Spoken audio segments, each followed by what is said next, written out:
जय Hind students, welcome to study for civil services. First of all a very happy women's day to each and everyone. और आज है 8 of March 2025 और आज के करंट अफेयर्स को हम लोग कवर करने वाले हैं। आप में से जो भी स्टूडेंट यूपीपीसीएस, बीपीएससी या यूपीएससी या किसी भी स्टेट पीएससी की तैयारी कर रहे हैं तो लेक्चर को एंड तक जरूर देखिएगा, क्योंकि यहाँ पर हम लोग वो सभी न्यूज़ को कवर करते हैं जो एग्जामिनेशन के लिए काफ़ी ज़्यादा इंपॉर्टेंट होती हैं। ये है गाइस हमारे ज्ञान सर, और ज्ञान सर का पेड बैच आपके लिए अवेलेबल है। इन दिए गए नंबर पर कांटेक्ट करके आप पेड बैचेस को जो है वो ज्वाइन कर सकते हैं। अगर आप UPPCS, BPSC, UKPSC, ROAR, BEO, UP triple SC exam में जीरो से लेकर सिलेक्शन तक की तैयारी करना चाहते हैं तो ये दिए गए नंबर पर कांटेक्ट करके पेड बैच को ज्वाइन कर लीजिए। प्लस इसके अलावा हरियाणा, राजस्थान या छत्तीसगढ़ से भी बिलोंग करते हैं तो भी आप बैचेस को ज्वाइन कर सकते हैं। तो गाइज मेरा नाम है कमलाक्ष झा, मैं हूं आपका एजुकेटर। ये सब आज के टॉपिक्स हैं जिनको हम लोग कवर करने वाले हैं एक एक करके। टॉपिक्स को देखने से पहले एक बार आप लोगों के कमेंट से मैं देख लेता हूं। बहुत बढ़िया, श्रेया तिवारी, ईशा ठाकुर के आंसर्स आए हैं। अ, एक स्टूडेंट का एक डाउट है कि सूफिज्म का एक भी क्वेश्चन जो है वो नहीं आया मेंस और प्री में। कैसे नहीं, मेंस में नहीं आया? कल्चर कल्चर से रिलेटेड क्वेश्चन जो है वो आते हैं बॉस। ये डायरेक्ट क्वेश्चन सूफिज्म से रिलेटेड नहीं होगा, बट उससे रिलेटेड जो चीजें होती हैं वो आप मेंस में लिख सकते हो या। फिर इसके अलावा एक चीज जो है वो मैं आपको बताना चाहूंगा कि डायरेक्ट क्वेश्चन कई बार आते नहीं है, इनडायरेक्ट आते हैं। और दूसरी बात कि अगर आपको लग रहा है कि काफी सालों से क्वेश्चन नहीं पूछा गया, दैट डजंट मीन कि वो फिर से नहीं पूछेंगे। राइट, पूछ सकते हैं। तो you have to prepare the top each and every topic बहुत क्लियरली, क्योंकि ये आपके सिलेबस का हिस्सा है ना। तो यस इट इज इंपॉर्टेंट। आपने पूछा है कि क्या ये इंपॉर्टेंट है, तो यस इट इज इंपॉर्टेंट, क्योंकि सिलेबस के किसी भी पार्ट को जो है वो छोड़ना नहीं है ना। और मेंस में आप लिख सकते हो कल्चर कल्चर के पॉइंट ऑफ व्यू से जो आप लिख सकते हो कि हमारे इंडिया के कल्चर से जो है वो किस प्रकार से, मतलब ऐसे क्वेश्चन आते हैं ना कल्चर से रिलेटेड, तो आप लिख सकते हो। इसके पॉइंट्स इंपॉर्टेंट है काफी। फिर आयुष गुप्ता हुआ, इनका आंसर आया है। प्रीति मिश्रा ने जो है वो पूछा है कि कॉमन मैन के ऊपर टोल टैक्स क्यों लगता है, हाईवे पर जो दूसरे पॉलिटिशियंस होते हैं उन पर जो है वो क्यों नहीं लगता।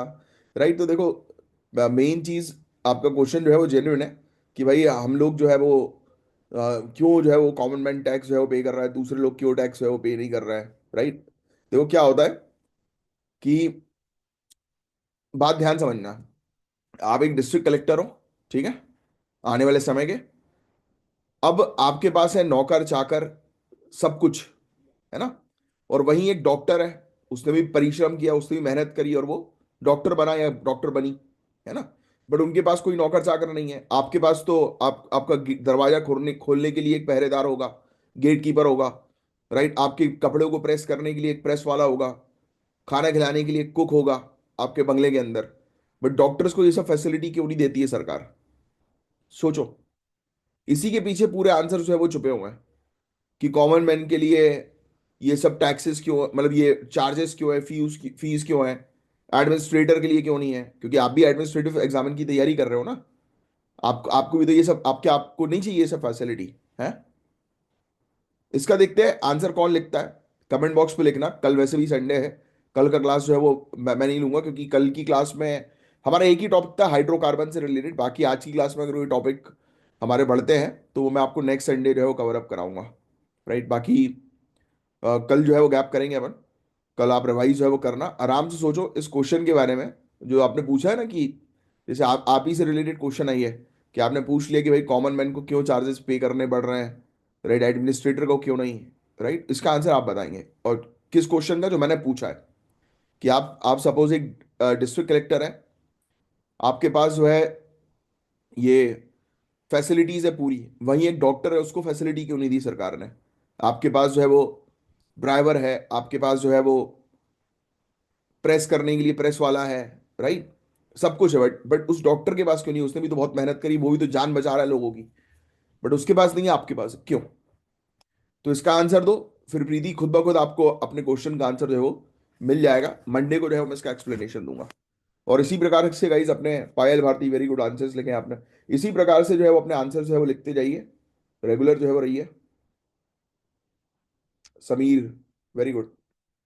चलो, तो बिना समय वेस्ट किए हम लोग स्टार्ट करते हैं हमारे पहले टॉपिक को। आपको पता ही है कि आपको पेन और पेपर लेकर बैठना है। जो भी इंपॉर्टेंट चीज होंगी न्यूज में वो मैं आपको बता दूंगा। अभी के लिए आपको सिर्फ फोकस करना है चीजों को सुनने के ऊपर और समझने के ऊपर टॉपिक को। तो हम बात करेंगे एक इंपॉर्टेंट टॉपिक पर, जो आपके लिए बहुत ज्यादा जरूरी है। इंक्लूसिव जुडिशरी ये टॉपिक का टाइटल है।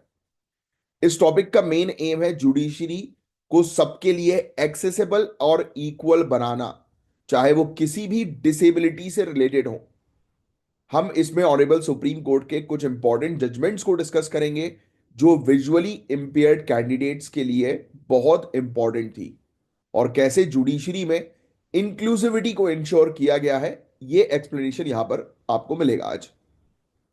तो ऑनरेबल सुप्रीम कोर्ट ने रिसेंटली एक बहुत ही इंपॉर्टेंट डिसीजन दिया, जिसमें उन्होंने Madhya Pradesh judicial service rules 1994 और राजस्थान जुडिशियल सर्विस रूल्स 2010, इसमें कुछ ऐसे प्रोविजन थे जो बेसिकली डिस्क्रिमिनेटरी थे, मतलब पक्षपात करने वाले थे, भेदभाव करने वाले थे, इनको हटा दिया। ये प्रोविजन जो विजुअली इंपेयर्ड कैंडिडेट्स होते हैं, जिनको दिखाई नहीं देता, उनको जुडिशियल सर्विस में जॉब देना डिनाई कर रहे थे, चाहे उनके पास नेसेसरी क्वालिफिकेशन हो या ना हो। ना हो तो फिर ऑब्वियसली बात है अलाउड नहीं है। बट कुल मिलाकर आपको ये चीज समझ में आई कि ये जो हम लोग को नियम देखने को मिले मध्य प्रदेश और राजस्थान के जुडिशियल सर्विस के, इस नियम के अंदर क्लियरली मेंशन था कि जो विजुअली इंपेयर्ड कैंडिडेट्स हैं, उनको जो है वो अलाउ नहीं किया जा रहा था एग्जाम लिखने से।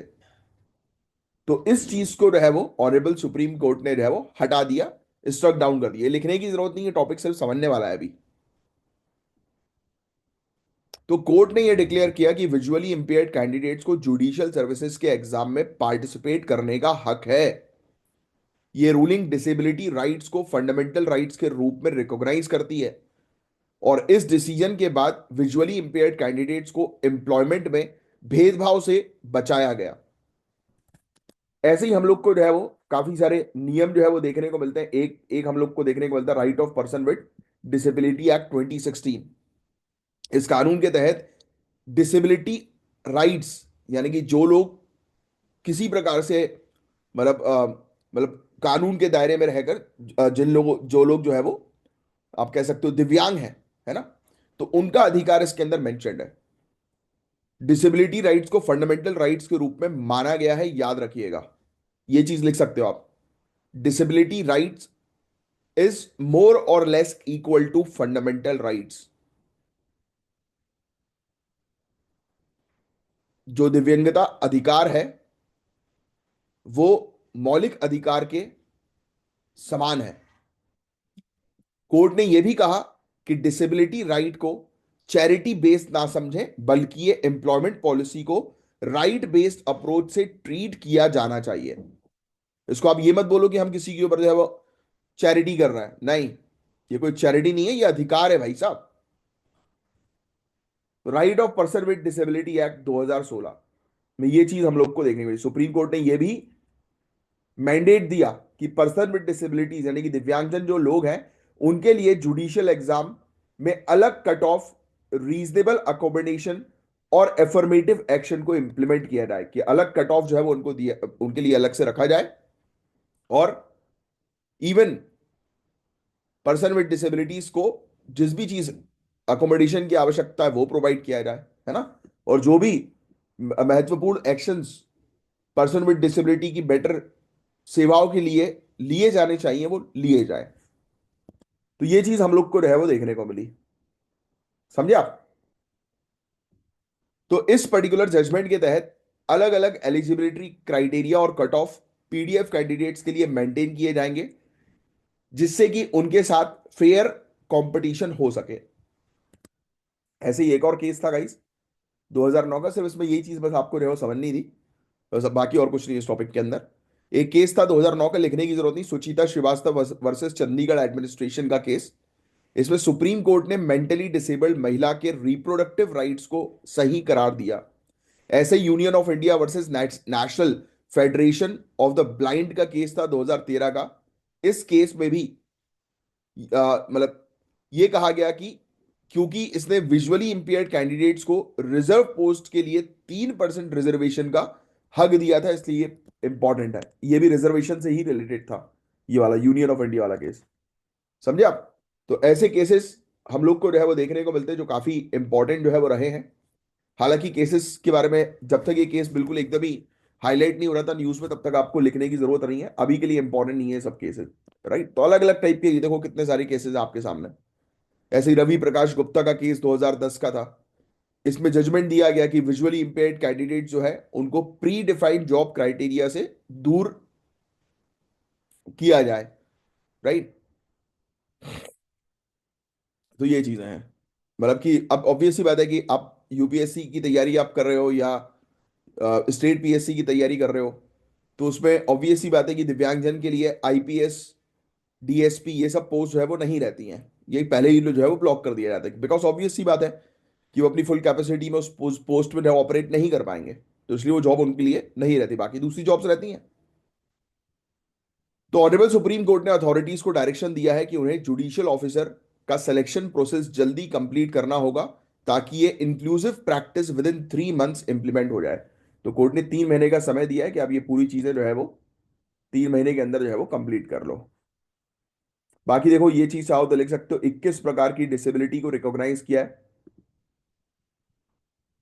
इस कानून के तहत, पर्सन विद डिसेबिलिटी कानून के तहत लिख सकते हो आप। Article 14, 19, 21 equality, freedom, dignity for all citizen ensure करता है, लिखने की जरूरत नहीं। आर्टिकल 41 स्टेट को डायरेक्शन प्रोवाइड कराता है कि पब्लिक असिस्टेंस प्रोवाइड किया जाए डिसेबिलिटी के केस में। 11th शेड्यूल, 12th शेड्यूल, इनमें भी जो है वो पर्सन विद डिसेबिलिटीज के लिए जो है वो प्रोविजन शामिल है। पीडब्ल्यूडी एक्ट 2016 का तो मैं आपको बता ही चुका हूं। ऐसी नेशनल ट्रस्ट एक्ट 1999 का है, मेंटल हेल्थ केयर एक्ट 2017 का है। तो ये सब भी डिसेबिलिटी के राइट्स को रिकॉग्नाइज करने के लिए कानून है। Challenges person with disability India के अंदर जो फेस करते हैं, सोशल बैरियर्स, उनको एम्प्लॉयमेंट में, एजुकेशन में, इकोनॉमिक, मतलब वो जॉब्स वगैरह जो है वो नहीं मिल पाती, सोशल बैरियर्स हैं। इंफ्रास्ट्रक्चर की कई बार कमी होती है, इसलिए वो कई सारी पब्लिक फैसिलिटीज नहीं ले पाते हैं। कम्युनिकेशन बैरियर, लोग भी यानी कि सोसाइटी भी उनसे जो है वो कई बार दूर जो है वो हो जाती है, जो लोग डिसेबल्ड रहते हैं। ठीक है, महिला जो होती है डिसेबिलिटी के साथ, वो ज्यादा एक्सपीरियंस है वो फेस कर रही होती हैं, मतलब भेदभाव का, ड्यूअल डिस्क्रिमिनेशन का। तो बड़ी दिक्कतें हैं। अब ये सरकार के सिर्फ इनिशिएटिव के नाम लिख लो आप। पीएम दक्ष स्कीम, कि कौन सी स्कीम पीडब्ल्यूडी के लिए है सरकार की। Daksh scheme, national fellowship for student with disability, accessible India campaign, बहुत बड़ी स्कीम है, ये बहुत बड़ा कैंपेन है। Deendayal disabled rehabilitation scheme, ADIP scheme, assistance to disabled person for purchase fitting aids and appliances scheme. सिर्फ स्कीम के नाम लिखो आप।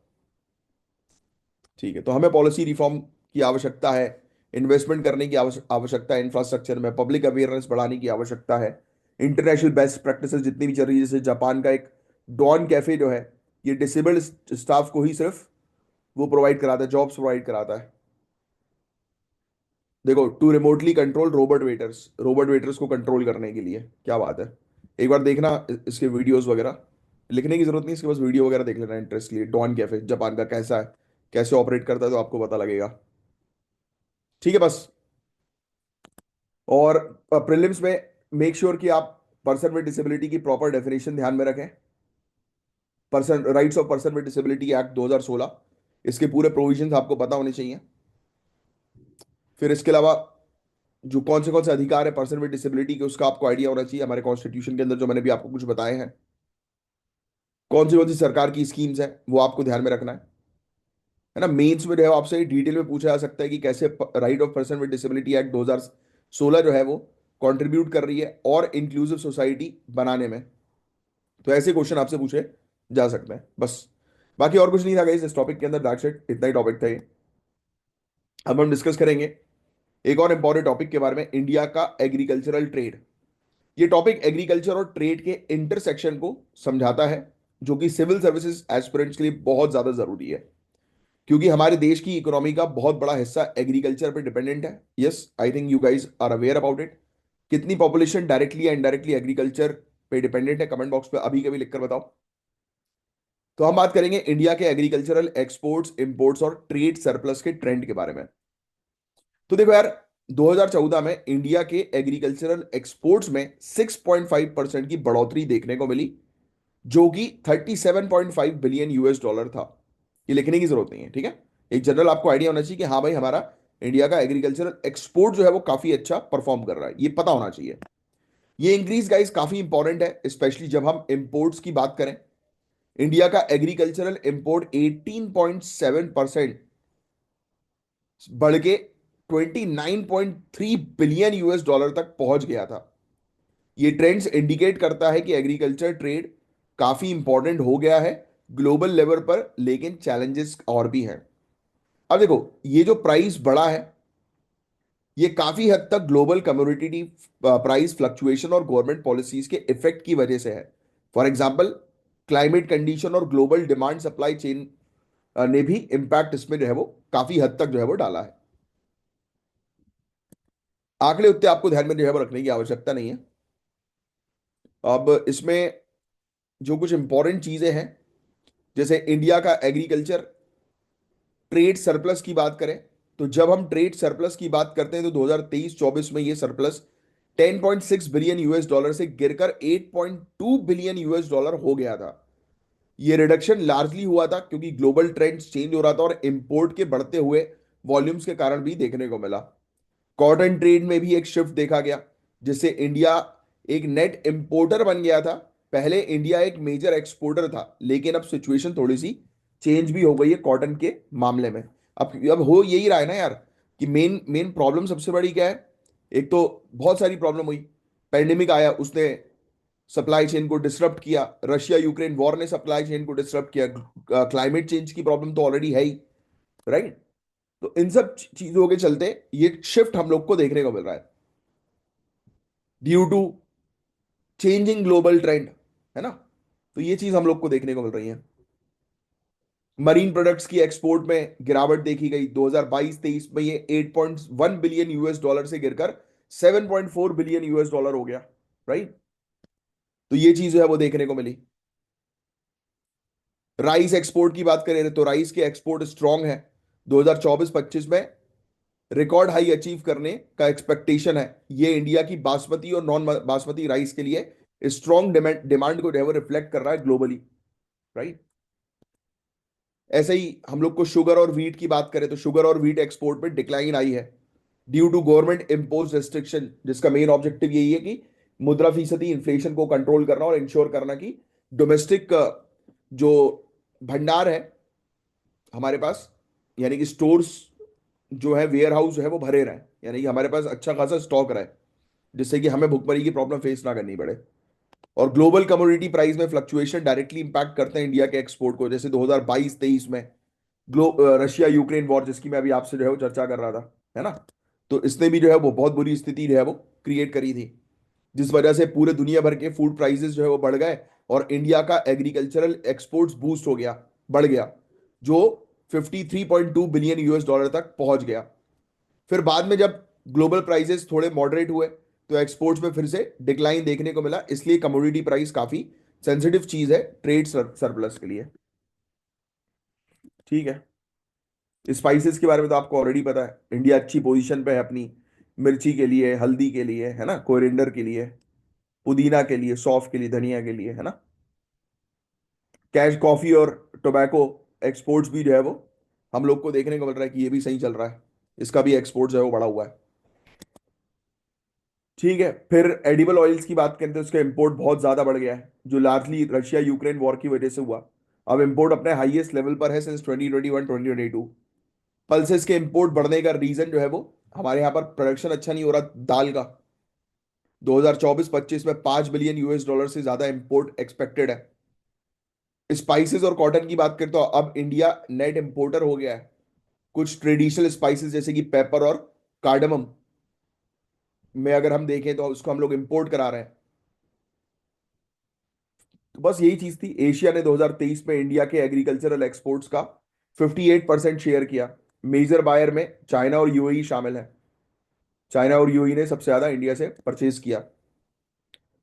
फिर यूरोप का शेयर 12.6% था, मेनली टोबैको, फ्रेश फ्रूट्स और ऑर्नामेंटल प्लांट्स के एक्सपोर्ट्स में। अफ्रीका का कंट्रीब्यूशन 15% रहा इंडिया के टोटल एग्रीकल्चरल एक्सपोर्ट्स में।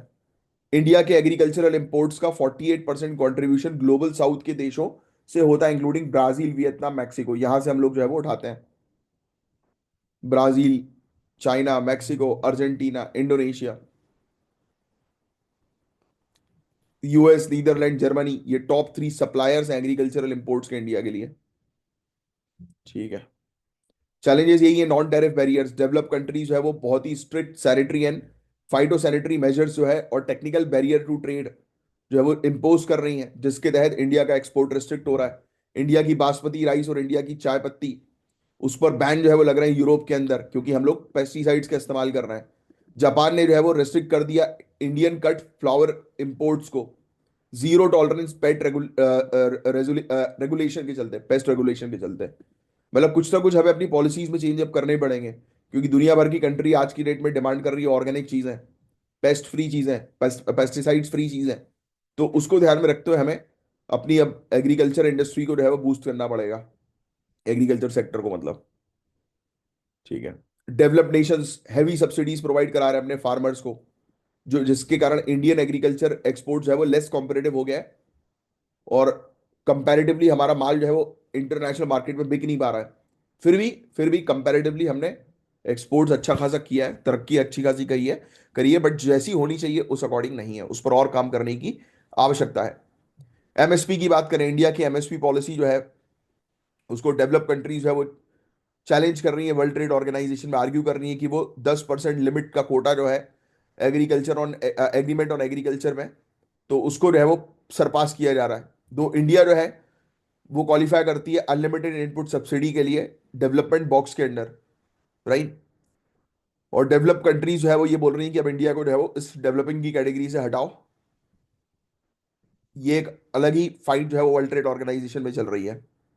Free trade agreement Singapore, ASEAN और जापान के साथ, इसके चलते भी टैरिफ जो है वो रिड्यूस हुए इंपोर्टेड एग्रीकल्चर प्रोडक्ट्स के, और इससे इंडियन एक्सपोर्ट जो है वो लेस कॉम्पिटेटिव हो गया। तो बहुत सारी चीजें हैं। इंडिया ने बैन्स भी लगाए थे ओनियंस के ऊपर, वीट और शुगर के एक्सपोर्ट के ऊपर, टेम्पररी बैन, अपने डोमेस्टिक प्राइस को कंट्रोल करने के लिए, राइट। तो इसके कारण भी एक्सपोर्ट जो है वो गिरा। सरकार के इनिशिएटिव भी हैं, ये लिख लो आप, सरकार के कौन से इनिशिएटिव है जिससे कि हम एग्रीकल्चर एक्सपोर्ट को बूस्ट करते हैं। तो एग्रीकल्चर एक्सपोर्ट पॉलिसी 2018 की हम लेकर आए थे। Agriculture and processed food product export development authority, ये बहुत इंपॉर्टेंट है, एपडा। एपडा जो है गाइज, ये बेसिकली फोकस जो है वो करता है कि हमारा सामान जो है उसको एक बड़ा मार्केट मिल सके, ग्लोबल मार्केट मिल सके एग्रीकल्चरल प्रोडक्ट को। फिर ये भी बहुत इंपॉर्टेंट है, PM formalisation of micro food processing enterprise scheme, ये small scale food processing units को टारगेट करता है। फिर कृषि उड़ान योजना 2.0, ठीक है, ये बेसिकली ट्रांसपोर्टेशन की बात करता है कि जितने भी ऐसे एग्रीकल्चर प्रोडक्ट्स हैं जो पेरिशेबल हैं, जो सड़ सकते हैं, तो उनको जल्दी से जल्दी जो है वो मार्केट तक पहुंचाओ, जिससे कि उसकी खरीदारी जो है वो हो सके सड़ने से पहले। National programme for organic production, ये भी एक प्रोग्राम है कि हम लोग ऑर्गेनिक फार्मिंग जो है वो करें ज़्यादा से ज़्यादा। तो इंडिया को आज की डेट में ऑर्गेनिक फार्मिंग, नेचुरल फार्मिंग, इन पर फोकस करना जरूरी है। Real time international market data help करेगा किसान को, एक्सपोर्टर्स को, कि वो प्रोडक्शन ग्लोबल डिमांड के अकॉर्डिंग तैयार करें। तो एक प्रॉपर एक डेटा शीट होनी चाहिए, पोर्टल होना चाहिए, जिसमें डिमांड की इंफॉर्मेशन जो है वो किसानों को मिले, और डिमांड के अकॉर्डिंग किसान फिर अपना प्रोडक्शन करें। एग्री स्टार्टअप्स को सपोर्ट करना चाहिए, एक्सपोर्ट के मार्केट को हम डाइवर्सिफाई करें ज्यादा से ज्यादा। ठीक है। फार्मर्स और सप्लाई चेन पार्टिसिपेंट्स जो है, they must be educated on SPS standards. भाई आप जो भी, मैंने आपको बताया ना कि फॉरेन कंट्री में जो भी आप सामान जो है वो भेज रहे हो, तो वो एक स्टैंडर्डाइज प्रोडक्ट जो है वो होना चाहिए, नहीं तो फिर फॉरेन कंट्री उसको एक्सेप्ट जो है वो नहीं करेगी। तो उस पर हम लोग को काम करना जरूरी है। बस यही चीज थी गाइस इस टॉपिक के अंदर, एग्रीकल्चर वाले, और कुछ ज्यादा रिलेटेड नहीं था। इसमें जो चीज मैंने आपको बताई वो थोड़ा सा बस ध्यान में रखिएगा। स्कीम्स वगैरह थोड़ी सी जो है इंपॉर्टेंट होती है। एग्रीकल्चर एक्सपोर्ट जो है वो बड़ा है हमारा, ट्रेड सरप्लस जो है वो थोड़ा सा घटा है कंपैरेटिवली, उस पर हमें काम करने की आवश्यकता है। बस अब जो टॉपिक है बड़ा ही इंपॉर्टेंट है, हम डिस्कस करेंगे एक और एम्बिशियस गोल इंडिया का, India path to high income status. ये टॉपिक बहुत इंपॉर्टेंट है क्योंकि इंडिया का इकोनॉमिक ट्रैजेक्टरी काफी इंपैक्टफुल है। ना सिर्फ हमारे देश के लिए बल्कि ग्लोबल इकोनॉमी के लिए। हम इसमें देखेंगे कि किस तरह से इंडिया अपनी इकोनॉमिक ग्रोथ को सस्टेन करते हुए हाई इनकम स्टेटस अचीव कर सकता है और इसके लिए क्या सुधार की आवश्यकता है। तो देखो यार, मेरा तो मानना सबसे पहले यह है कि इंडिया हाई इनकम स्टेटस, क्योंकि देखो रीसेंट वर्ल्ड बैंक की रिपोर्ट आई है, ये लिख लेना। वर्ल्ड बैंक की report, becoming a high income economy in a generation, ये वर्ल्ड बैंक की रिपोर्ट है, ठीक है। इससे बताया कि इंडिया जो है उसको एवरेज एनुअल ग्रोथ रेट 7.8% रखना है अंटिल 2047, जिससे कि वो हाई इनकम कंट्री का स्टेटस है वो अचीव कर ले। तो बॉस, मेरा मानना है कि country high income status achieve करे वो तो बहुत अच्छी बात है, बट मेरा पर्सनल ओपिनियन ये कहता है कि इंडिया के अंदर सबसे पहले पॉवर्टी, गरीबी को खत्म करो भाई। जो एक्सट्रीम पॉवर्टी में जो लोग हैं, एटलीस्ट उनको जो है वो बिलो पॉवर्टी लाइन के ऊपर ले आओ बॉस। और बिलो पॉवर्टी लाइन में जो है वो at least middle class, lower middle class तक पहुंचे, यानी कि एटलीस्ट सिर्फ एक स्टेप हमको बस आगे करने की आवश्यकता है, वो एक स्टेप तो हो। जरूरी है, बहुत जरूरी है। ऐसा नहीं होना चाहिए कि सिर्फ कुछ ही रिच लोग जो है वो मिलकर इंडस्ट्रीज जो है वो चला रहे हैं और उससे कंट्री की इकोनॉमी जो है वो अच्छी खासी पावरफुल दिख रही है, बट अंदर जो है वो कंट्री की मिट्टी पलीत हो रखी है। ऐसा नहीं होना चाहिए भाई। तो वर्ल्ड बैंक की रिपोर्ट जो है वो आई है, तो वो मैंने आपको बता दिया, लिख लिया ना वाली चीज, जो पॉइंट बता रहा हूँ वो लिखो। तो रिसेंटली इनकी रिपोर्ट जो पब्लिश हुई थी, इसका टाइटल बहुत अच्छे से याद रखना, becoming a high income economy in a generation. इस रिपोर्ट में ये कहा गया कि इंडिया को 2047 तक अपनी इकोनॉमी को हाई इनकम स्टेटस तक ले जाना है। रिपोर्ट के अकॉर्डिंग इंडिया को 7.8% का एवरेज ग्रोथ रेट मेंटेन करना होगा। लिख लेना 7.8%। आंकड़े में हमेशा मना करता हूं कि मत लिखो, बट ये वाला आंकड़ा इंपॉर्टेंट है, वर्ल्ड बैंक का है भैया। तो रिपोर्ट में यह भी बताया गया है कि जो कंट्रीज पिछले 2 दशकों में सक्सेसफुली मिडिल इनकम से हाई इनकम स्टेटस में शिफ्ट हुई हैं, वो सिर्फ कुछ ही कंट्रीज थी। बहुत सारी कंट्रीज अभी भी अपर मिडिल इनकम ब्रैकेट में ही फंसी हुई हैं। अब इंडिया के पास एक यूनिक इकोनॉमिक अपॉर्चुनिटी है, पर कुछ चैलेंजेस भी हैं। इकोनॉमिक एस्पिरेशंस को अचीव करने के लिए सुधार की जरूरत है, जो इन्वेस्टमेंट, जॉब क्रिएशन और फाइनेंशियल सेक्टर को मजबूत कर सकता है। तो इंडिया का जीडीपी ग्रोथ 6.7% की एवरेज एनुअल ग्रोथ रेट पे था प्री पेंडेमिक पीरियड में, और ये ग्रोथ रेट काफी स्ट्रांग थी। लेकिन हाई इनकम स्टेटस अचीव करने के लिए इंडिया को अपनी ग्रॉस नेशनल इनकम को बढ़ाना जो है वो पड़ेगा। तो वेरी इंपॉर्टेंट पॉइंट, हमें जो है वो ग्रॉस नेशनल इनकम को जो है वो कुछ ना कुछ करके जो है वो इंक्रीज करना पड़ेगा। अब यहां पर, अब ये सब आंकड़े आपके लिए काम के नहीं है, आप बस सुनो चीजों को। अब ऑब्वियस सी बात है कि जब हमें आगे बढ़ना है तो हमें नेशनल इनकम को तो बढ़ाना ही पड़ेगा ना, तभी तो हम आगे बढ़ेंगे, हाई इनकम स्टेटस तभी तो होगा। तो इंडिया का ग्लोबल इकोनॉमी में शेयर दो सन 2000 में 1.6% से बढ़ के 2023 में 3.4% हो गया, ये लिख लेना। ये वाली चीज जो है आप लिख लो कि इंडिया का शेयर ग्लोबल इकोनॉमी में कितना जो है वो बढ़ा। ये मेंस में जो है उपयोग जो है वो कर सकते हो। और ये इंडिकेट करता है कि इंडिया इंडिया मतलब इंडिया का इकोनॉमी रैपिडली ग्रो कर रहा है और दुनिया की फिफ्थ लार्जेस्ट इकोनॉमी बन गया है, लिख लेना।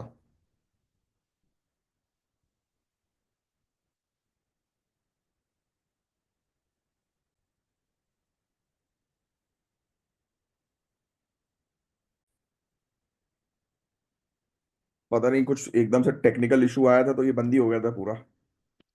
हो जाता है कभी कभी, ये सब चीजें भी होती रहती है, डिजिटल इंडिया क्या करें। चलो, मैं आपको बता रहा था कि इंडिया, आपको क्या चीज ध्यान में रखनी है, अभी हमारे सामने क्या क्या मेन प्रॉब्लम्स हैं वो आपको पता होना चाहिए। देखो यार, हमें हाई इनकम स्टेटस चाहिए, तो वो हम अचीव करेंगे, तो उसके लिए सबसे मेन प्रॉब्लम ये है कि आज की रेट में हमारे यहाँ पर इन्वेस्टमेंट रेट जो है वो काफी तेजी तेजी से गिर रहा है। ये चैलेंजेस है, ये लिख लेना कि हमें high high income status achieve करना है और कौन सी चीजें जो हमें रोक रही है हाई इनकम स्टेटस अचीव करने में। तो बुलेट पॉइंट्स बस आप लिखेंगे कि इन्वेस्टमेंट रेट गिर रहा है। इन्वेस्टमेंट रेट जो 2008 में 35.8% था, अब 27.5% तक गिर गया है। और इसका मतलब है कि इंडिया अपने इन्वेस्टमेंट रेट को, मतलब इंडिया को बढ़ाने की जरूरत है, स्पेशली इंफ्रास्ट्रक्चर और टेक्नोलॉजी सेक्टर में। इतना डिटेल मत जाना, सिर्फ लिखो कि इन्वेस्टमेंट रेट हमारा गिर रहा है। फिर एफडीआई फ्लो जो है वो कम हो गया है, इनफ्लो। इंडिया का एफडीआई टू जीडीपी रेशियो बहुत कम है, सिर्फ 1.6% है। जबकि वियतनाम में ये 5% है, चाइना में 3.1% है। राइट, तो हमें अपना एफडीआई टू जीडीपी रेशियो बढ़ाना पड़ेगा, यानी कि ज्यादा से ज्यादा फॉरेन डायरेक्ट इन्वेस्टमेंट को अट्रैक्ट करने के लिए पॉलिसीज बनानी पड़ेगी। Even labour force participation rate अभी भी इंडिया का 55% है, जो चाइना के अंदर 65.8%, वियतनाम में 73%। इसका मतलब है कि इंडिया को अपनी वर्कफोर्स पार्टिसिपेशन को इंक्रीज करना होगा, specially women's labour force participation जो 41.7% है, लेकिन ग्लोबली 50% जो है वो होना चाहिए एटलीस्ट। तो हमें ज्यादा से ज्यादा हमारी वर्कफोर्स को जो है वो मजबूत बनाने की आवश्यकता है। तो ये चीज है। फिर हमें पॉलिसी में सुधार लाने की जरूरत है, एम्प्लॉयमेंट को बूस्ट करने की जरूरत है, राइट। तो इन सब चीजों पर अगर हम काम करेंगे तो हम अचीव जो है वो कर पाएंगे हाई इनकम स्टेटस। बाकी और कुछ ज्यादा चीज नहीं है इसमें ध्यान में जो है वो रखने की। इंडिया जो है मिडिल इनकम ट्रैप में जो है फंसा हुआ है।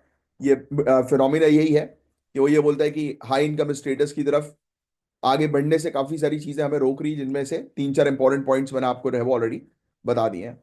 तो इस चीज पर जो है आप फोकस करिएगा। That's it. अब नेक्स्ट जो टॉपिक है ये है सर्कुलर इकोनॉमी का। वेरी इंपॉर्टेंट टॉपिक, लिख लेना सर्कुलर इकोनॉमी। इससे रिलेटेड पता है आपसे मेंस में क्वेश्चन पूछे जाएंगे, प्रीलिम्स में भी आएंगे। तो बहुत ही इंपॉर्टेंट और सस्टेनेबल इकोनॉमिक मॉडल पर बेस्ड ये टॉपिक है, सर्कुलर इकोनॉमी। ये मॉडल हमारी एनवायरनमेंट को प्रोटेक्ट करते हुए इकोनॉमिक ग्रोथ को भी प्रमोट करता है। सर्कुलर इकोनॉमी हम स्पेशली एशिया पैसिफिक रीजन में इस मॉडल को कैसे आगे बढ़ाया जा सकता है उसको डिस्कस करेंगे, राइट। तो सबसे पहले तो आपको ये समझना बहुत ज्यादा जरूरी है कि ये सर्कुलर इकोनॉमी जो है वो होती क्या है, ये कंसेप्ट एग्जैक्टली है क्या, है ना।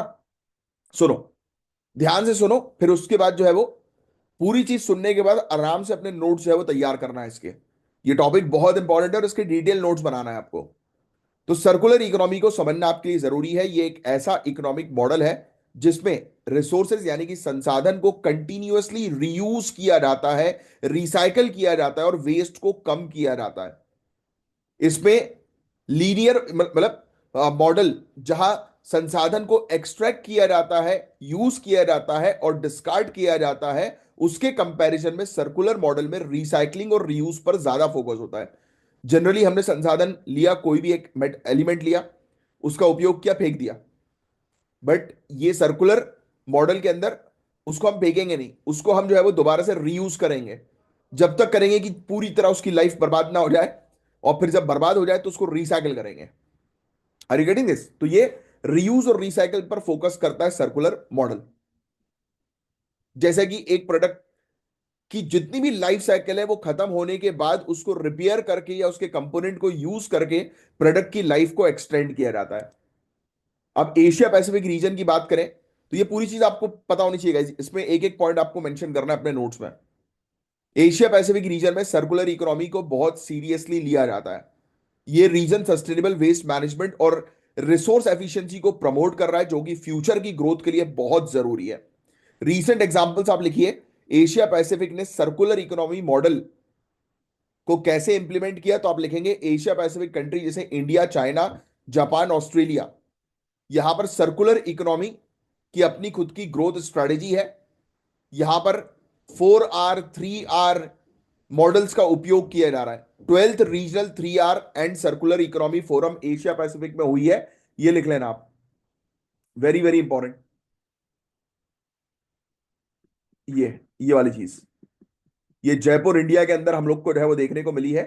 ये हुई है एक फोरम जो सस्टेनेबल वेस्ट मैनेजमेंट और सर्कुलर इकोनॉमी के प्रिंसिपल को प्रमोट करने पर जो है वो मेनली टारगेट कर रहा है। तो ये चीज आपको जो है वो ध्यान में रखनी है। Are you getting this?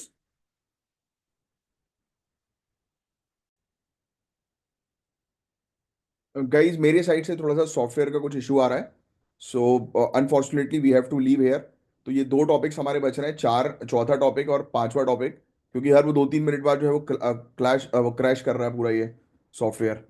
तो मैं चाहूंगा कि आप ये दो टॉपिक्स अभी के लिए जो है अपनी पीडीएफ जो आपको मिलती है उसके थ्रू रीड कर लें, क्योंकि ये वैलेंस लाइन का टॉपिक बड़ा इंपॉर्टेंट है। कल संडे अगर कल मेरे को थोड़ा सा टाइम मिलता है तो मैं तीन टॉपिक्स आपके हाइड्रोकार्बन और ये दो टॉपिक्स कवर करवा दूंगा। वरना अपन जो है वो नेक्स्ट वीकेंड पे जो है वो इस टॉपिक को कवर अप कर लेंगे। You don't have to worry at all. And you know very well कि आपने हमें ज्वाइन किया है, तो दैट मीन्स कि we cover each and everything, कोई भी चीज़ आपकी स्किप जो है वो होती नहीं है। और हमारे पेड कोर्सेज को आप जरूर ज्वाइन करें इन दिए गए नंबर पर, वो व्हाट्सएप कॉन्टैक्ट जो है वो करके, और कॉल भी कर सकते हैं आप, व्हाट्सएप भी कर सकते हैं आप। जीरो से लेकर सिलेक्शन तक की आपकी प्रॉपर तैयारी करवाई जाएगी। ये है ज्ञान सर और उनका ये है स्पेशल पेड बैच। और चलिए अब मैं साइन ऑफ करता हूं। मेरा नाम है कमलाक्ष झा। जय हिंद, जय श्री महाकाल।